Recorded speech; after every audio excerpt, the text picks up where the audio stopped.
My son's fiancé mocked me when we met for the first time. Your dad only finished middle school. Seriously, can you even get a job with such low qualifications? She laughed heartily. Her father joined in. I can't believe he's an unemployed high school dropout. They belittled me, and to make things worse, they served food only for themselves, excluding me. The fiancé's mother said with a big smile, I prepare meals only for my family. I've never seen someone treated so badly during a meeting between two families. I decided to get back at the 5 rude people, including my son, and told them to say whatever they wanted before storming out of the restaurant.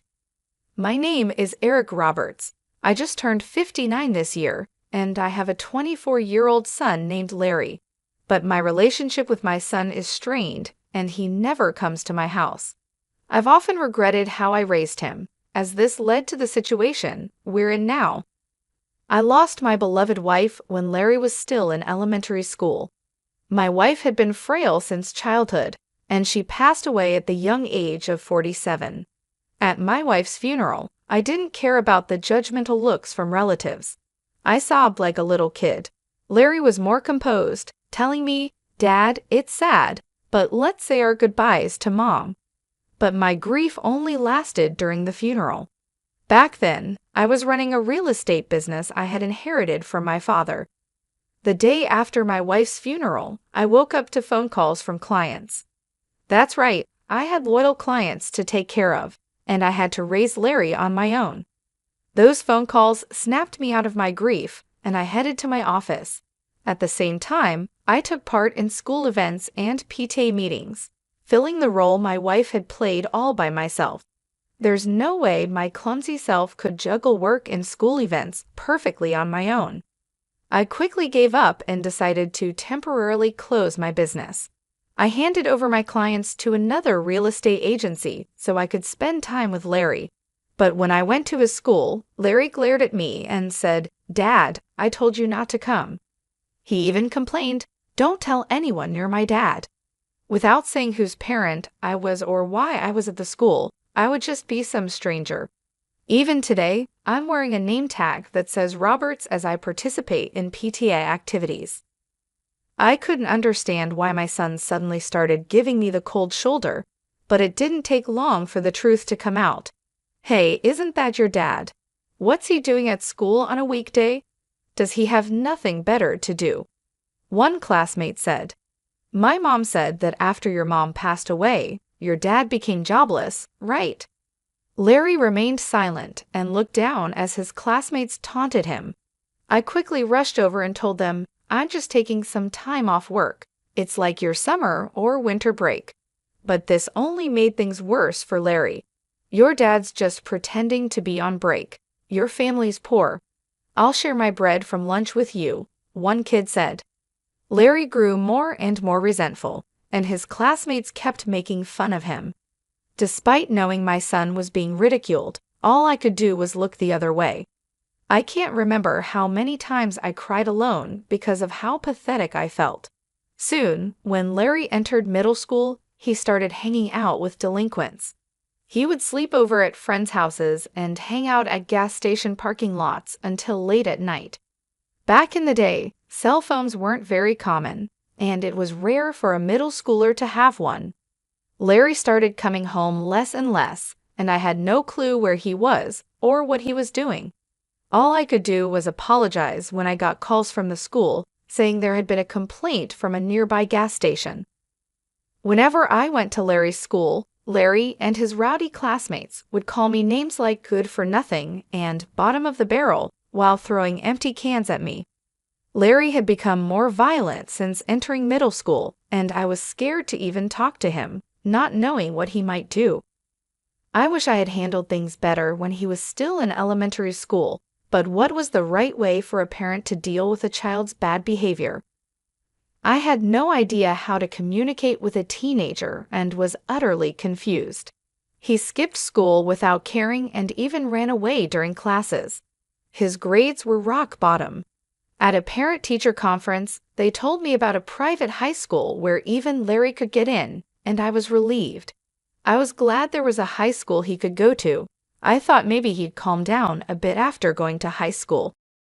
Just as I hoped, after starting high school, Larry began to take his classes seriously. He studied hard, started scoring a bit above average on tests, and even made it to college. But his disdain for me remained the same. Even after going to high school, he continued to bounce from one friend's house to another, never stopping by home. After getting into college, he started living alone in a dorm and paid his tuition by working part-time. He was living independently, which was commendable, but he was cold as ice towards me. Even after he started working, he never once came home. Then, out of the blue, when Larry was about 24, he called me. He said, "I've got someone I want to marry." Then he goes, "Next Sunday at 3 p.m., we're meeting up at a fancy restaurant, so be there," and lets me know the plans he made without even asking about my availability. I was like, hold on, this is too sudden. But when I got mad, he just said, "If you can't make it, don't bother," and hung up the phone with his cold attitude. I had mixed feelings, but he's my only son, so for his sake, I went to the fancy restaurant at the time he told me to. When I got to the restaurant, her folks were already there, and they were like, "Who are you?" All rude. I was like, "You call me out of the blue, and then ask who I am? Come on." But even though I was fuming, her folks just said, "No, we didn't call you," and they were just as cold as my son. Now my son Larry was standing there smirking. This guy was up to something. Still not sure I trusted what was happening, I headed inside the restaurant. There was no talk about Larry or his partner Kelly. Instead, I was the center of their attention, and they treated me like an intruder. Then Larry started saying, "This guy here dropped out of high school and worked, but after Mom passed, he's just been loafing around, telling Kelly and her folks." I was like, hey, this isn't the time or place, but he didn't care. Then, to top it all off, Kelly burst out laughing, saying, "For real? Can a person even get hired with just a middle school education?" Kelly's dad added, "Wow, raised by a high school dropout and layabout. But you're here with a college degree and a job at a big company. You took your old man as what not to be, huh?" Praising Larry. I was too tired to argue and was about to say what you want, I'm out of here, but then a waiter came in from behind me with the food. "Sorry for the wait," he said. "Oh right, the food hadn't even come yet." I was so upset I forgot. I tried to calm down, thought I'd just eat what was in front of me and leave. But the food that got brought out was only for Larry, Kelly, and Kelly's parents. The waiter said, "I'm sorry, we had a reservation for 5, giving me this look." Kelly's mom said, "Yes, that's correct. He's not our family, so don't mind him," giving the waiter a sweet smile. The waiter looked all kinds of uncomfortable and backed out. Just as I was about to lose it, Kelly's dad cut me off. He said, "We don't want anything to do with some deadbeat high school dropout. Our family and relatives are all bank employees, doctors working at major companies. You don't belong here. Please leave." That was enough. I said, "Is education and job history all you care about? Aren't you folks a bit off your rockers?" and got up to leave. To that, Kelly's dad said, "I work at Bank of New York Mellon, where education and job history really matter for clients' trust." But of course, a layabout like you wouldn't know. I said, "Oh my, you work at Bank of New York Mellon, huh? That's quite impressive," and walked out. I said that as I was leaving, but they didn't hear me. The next day, I paid a visit to Bank of New York Mellon, where Kelly's dad works. Being called a deadbeat by my son, his classmates, and my son's fiancée and her family, I must admit, I'm not actually a deadbeat. After my wife passed away, I temporarily closed my real estate business. Let me clarify, it was just a temporary closure. I didn't shut it down for good. After my wife's passing, I switched my business to online management so I could prioritize my son's school events and PTA meetings. When I had a physical store, most of my clients were neighbors, but after switching to online management, I could serve customers from all over the country, like people living in small towns about an hour's drive from the nearest train station, and even Americans living abroad. I started getting more consultations about renting and buying properties from these folks. Thanks to the internet, I could expand my property portfolio and cater to a broader clientele. Running a real estate business online made things possible that seemed like a dream. Additionally, I was quite active in stocks and investments as a hobby. Currently, I have $70 million deposited in Bank of New York Mellon, where Kelly's dad works. Upon arriving at the bank, I promptly requested to speak with the branch manager and informed him about everything that happened the day before. I said, "I was told by one of your employees that this bank operates on trust, built on educational background and work history. So I've lost all trust in this bank because of that statement. Could you please proceed with the account closure?" The branch manager kept apologizing profusely and finally explained the account closure process with a face on the verge of tears. "Oh, I almost forgot about something important. There's this troublemaker who has not paid the rent for the apartment I own for 3 years. I had been letting it slide, thinking he's my son, but no more. I mailed my son a notice demanding 3 years' worth of rent. 5 days later, Kelly's dad and my bonehead son came storming into my house. Why did you rat me out to the branch manager? That was underhanded, Dad. What's the deal with that notice? If you're the manager, cover for me." I sighed and said, "I lost trust in the bank after learning about your practice of judging clients based on education and work history. Are you panicking just because of what one person said? Do you have something to hide? And Larry, just because we're family doesn't mean you can skip paying rent. Pay your own rent." Kelly's dad shouted, "Because you went around stirring the pot, I got a bunch of complaints from my other clients. My boss chewed me out because of what you did. The nerve." "Oh no, I didn't stir the pot. I just shared this story as casual conversation with my relatives and clients. I didn't tell them to close their accounts," I said with a smile. My son snapped at me, "What clients, Dad? You're just a deadbeat, aren't you? Do you think a deadbeat could afford to build a huge house like this in such a prime location and still maintain this lifestyle?" "I even did some renovations recently," I replied. My son looked baffled and said, "Huh? What's that? Did you go into debt or something? I'm really fed up with you." I took a break from my real estate job for a while and then switched to running an online business, which I'm still doing. "How many times do I have to tell you I'm not a bum?" I said. My son turned pale and said, "What? I had no clue. I thought you were just working part-time." Kelly's dad started yelling, "You're a real piece of work, keeping your occupation secret even from your own son." Annoyed, I said, "Say whatever you want," and closed the front door. Outside, I heard them shouting, "You've ruined my reputation. I'm gonna sue you. I can't believe I've been duped by my old man for this long. I'm not gonna let him do this to me." They were making a ruckus, but after about 5 minutes of shouting, they seemed to get exhausted and it got quiet. Once they realized that shouting was meaningless, I figured they wouldn't bother coming around here again. I let out a sigh of relief and went to make myself a cup of coffee. Just then, I heard my son's voice outside again. "You big fat liar. What are you still doing here?" I said as I looked out the window to see Kelly's dad and my son spray painting my front door. "You've got to be kidding me. What are they up to now?" Just as I was about to go outside and give them a piece of my mind, I heard a police siren getting closer. Could it be that someone in the neighborhood called the cops? My hunch was right. When I went outside, the 3 of them were being detained by the police, who had shown up because of a neighbor's complaint. "There he is, that big fat liar. I lost all my credibility at work because of him," they shouted.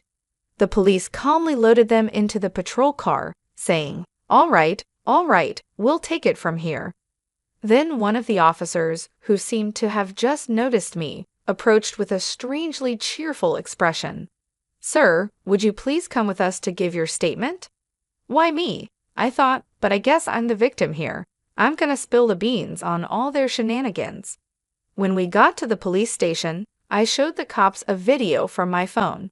It was footage from the security camera I installed at my front door. The camera had recorded all the yelling and antics. "What a great piece of evidence!" the officer exclaimed with a sparkle in his eye. And my questioning was over in a jiffy. My son and Kelly's dad were given a stern warning by the police and had to sign a restraining order to keep their distance from me. It turns out the whole neighborhood had witnessed their crazy behavior. One of my son's coworkers, who lives nearby, had been blabbering about it at the office. "Hey, you won't believe it, but Larry was caught spray painting his own father's house and got hauled off by the cops." I was so shocked I recorded the whole thing.